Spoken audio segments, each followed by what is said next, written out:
सहरी को मामूली ना समझे, सहरी करना इबादत है।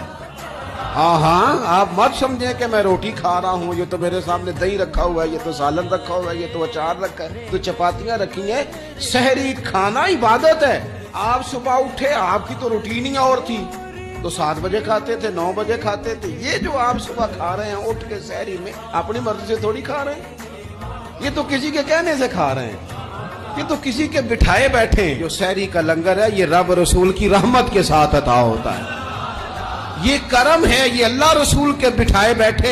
मेरे रसूल पाक सल्लल्लाहु ताला अलैहि वसल्लम ने बात खोली है, तरगीब व तरहीब में हदीस है।